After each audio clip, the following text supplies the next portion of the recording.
So, good morning everyone. Let's proceed with the discussion on combinational circuits.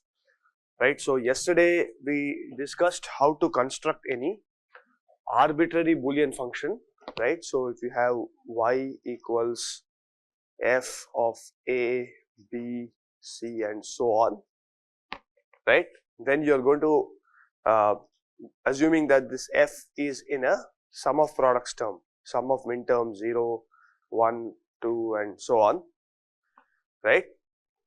Then you basically convert this step 1, you convert this y to its complement function f bar of a, b, c and so on, and then implement the SOP expression in the NMOS stack, right. So, you will get the pull down NMOS stack like this. It's called pull down network, the output y. For some specific combinations where the output goes to 0, y will be 0, otherwise y will be in its high impedance state in this network, right. Then you construct the dual of this, right. The dual is basically converting series to parallel and complementing the inputs, right. But of course, since these are all PMOS transistors, you don't have to connect the complement of the input to the transistor, just connect the same A, B, C and you should be fine, okay. So, this is the pull up network to VDD and basically you have the same inputs going to all of these.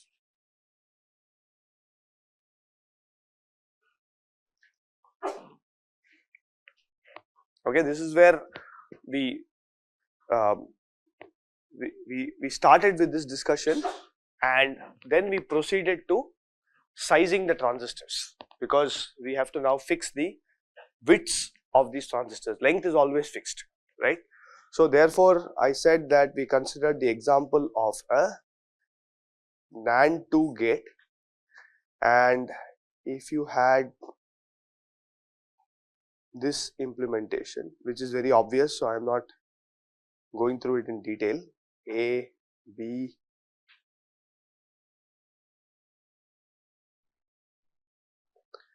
A and B, output y, y equal to A, B whole bar. Then the size of this NMOS transistor was to be chosen so that the net pull down strength of that NMOS stack in the worst case is as much as it is for a reference inverter, right. And what is our reference inverter? It is basically this guy.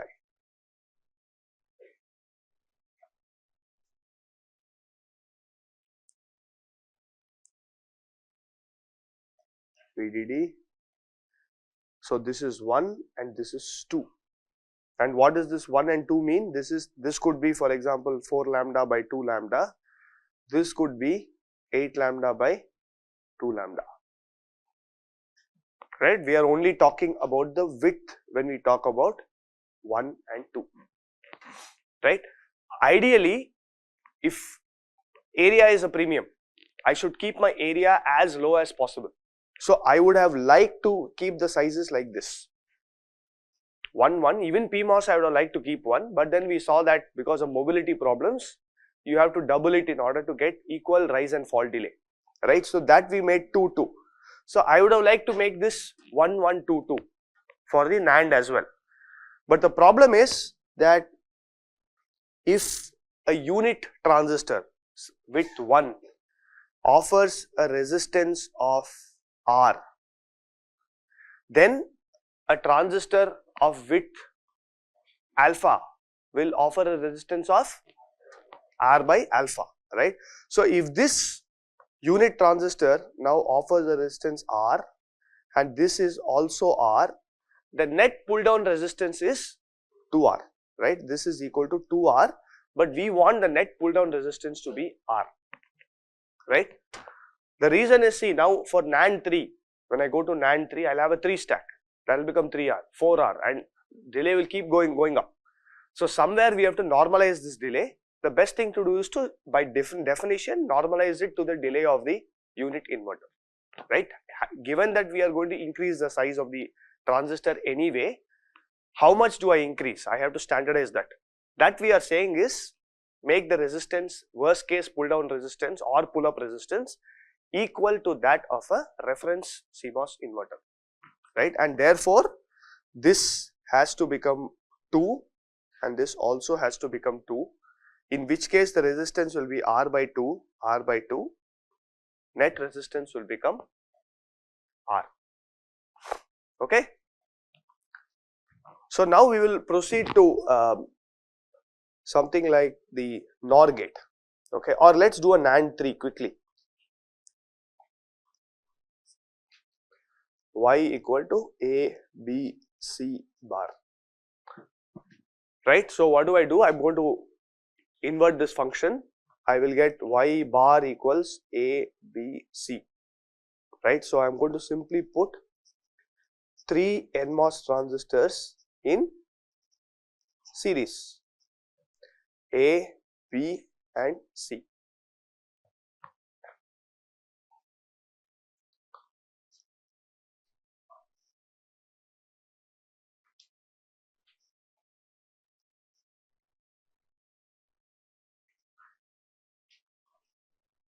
Right, this again is A, B and C. The dual is make all series, make it parallel, right, and connect the same inputs to those transistors. So now what should the size of the NMOS transistors be? 3R, right, because now there are 3 resistances. If I make this 3, 3 and 3, then each will give me a resistance of R by 3 and R by 3, right. What should be the PMOS size? 2, because the worst case pull up path for the PMOS is only one PMOS pulling up. If all the PMOS transistors pull up together, it becomes a parallel combination and the resistance drops, right. So if the resistance drops, there is no problem, delay is getting better, right. So therefore I can keep the PMOS transistors at 2 always, irrespective of the number of inputs to the NAND gate, okay. Okay, so now let's look at the NOR gate, NOR 2. Y equals A plus B whole bar. So can you just draw the NMOS and PMOS stack first?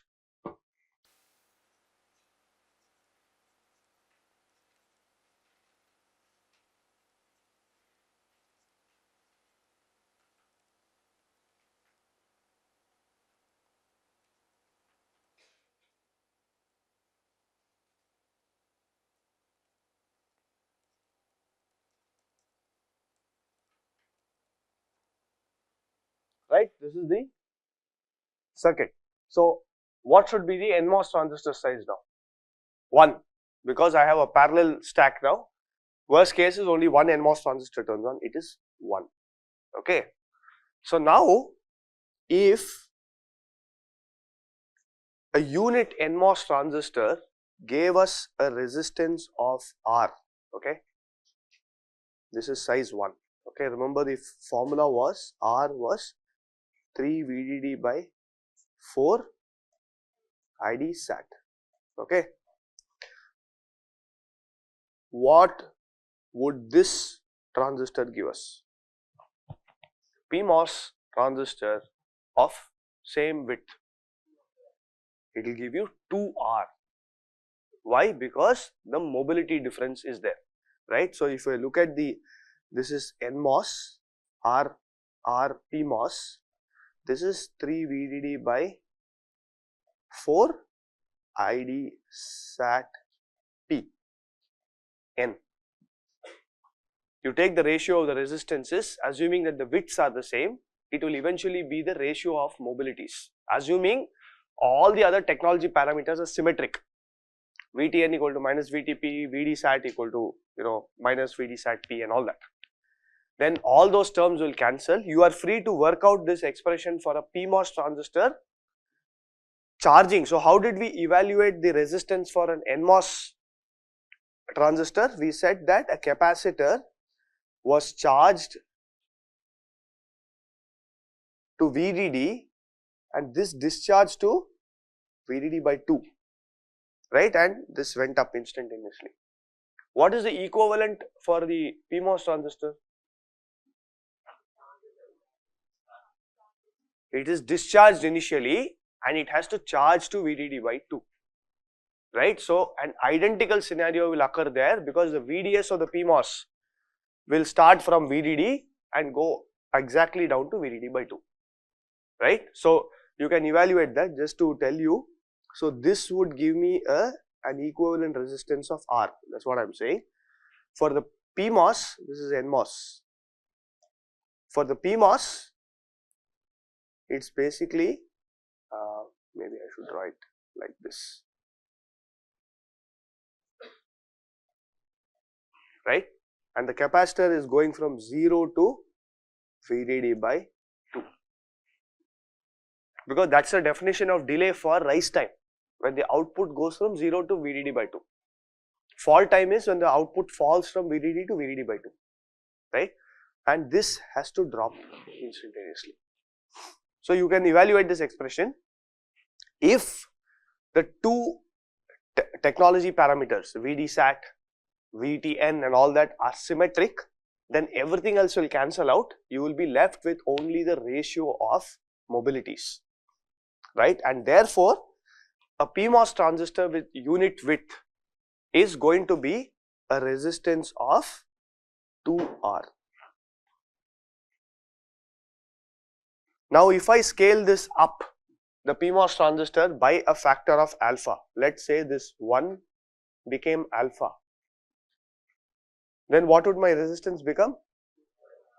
That is the key. This is an equivalent resistance of 2R by alpha. Okay, so what I am going to now do is I am going to say that the width size of these PMOS transistors are all alpha.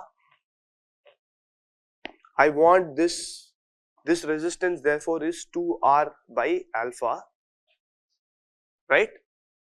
The top transistor offers another 2R by alpha, and therefore the net resistance is what? 4R by alpha, and I want this to be equal to R. The pull-up resistance should also be equal to R, because we have like you can just say that even the pull-up resistance should be the same pull-up resistance as offered by a reference inverter, that we have already sized twice, so it's the same thing. So if I say this is R, implies alpha equal to 4. So from the inverter, it's not surprising, if you stack transistors, you need to add the, multiply the width by the stacking size, right. So unit inverter is 2, NOR 2 is 4, NOR 3 is 6 and so on. Okay. Any questions here?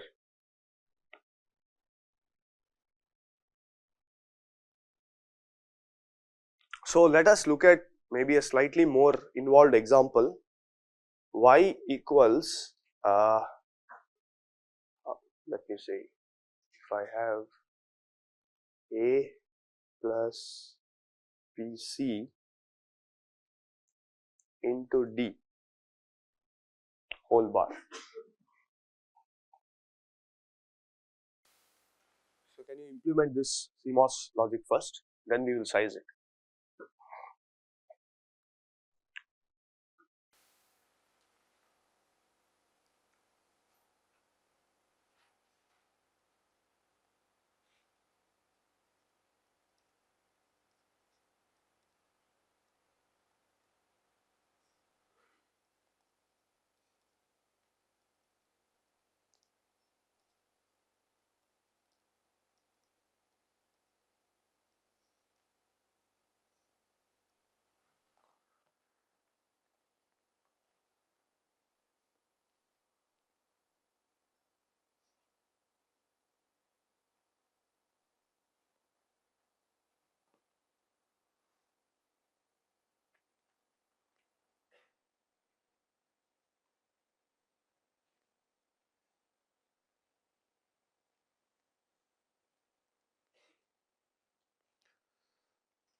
Is this right? Yeah. So what are the sizes now for the, tell me for the NMOS. So first thing, what is the worst case pull down path? B, C, D. So therefore the sizes should be, yeah, 3, 3, 3, right? So 3, 3, 3, right? Now what should the size of A be if D is 3?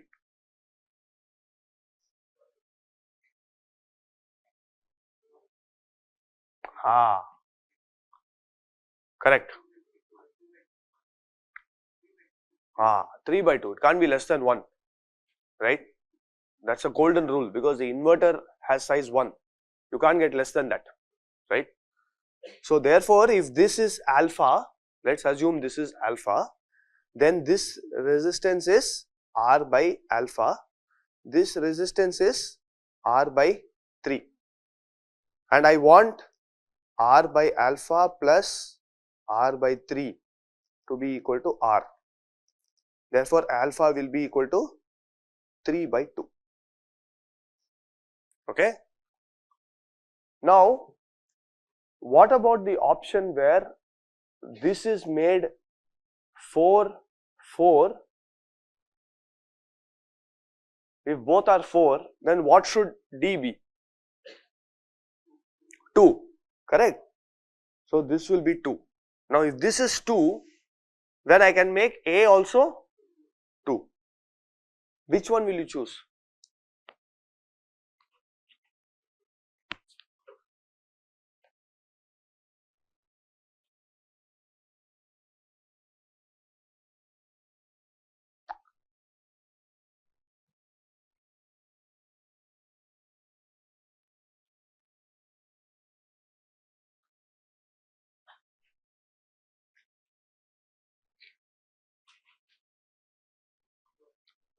Yeah? First one, why?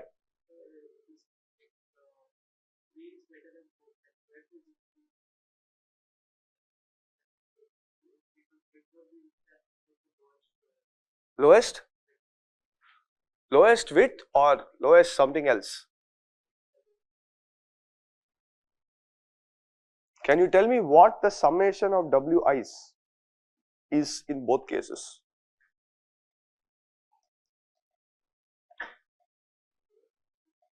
This red one is how much? 12. Black one? 11 and a half. Correct?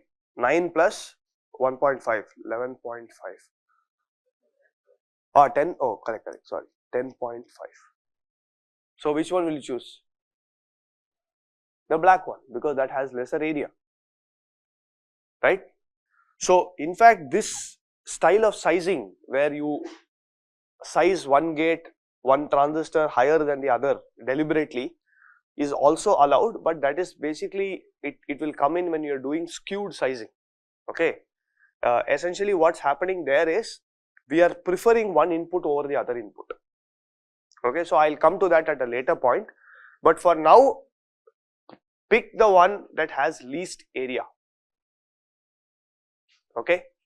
And no other configuration is going to be useful, right? And of course the point is between B, C and D, if you cannot pick one input to be more critical than the other, then you have to keep all of them the same size. Otherwise what happens is, depending on which input is switching, you might get a different delay, right? You don't want that, right? Or the load that input is offering to the previous gate will be very different if you size it as 442, right? But if there is no reason to pick that input and specifically sacrifice the delay on other inputs, then you don't adopt that in general, okay? In any case, the area is lesser in the equal assignment case, okay? So what about PMOS?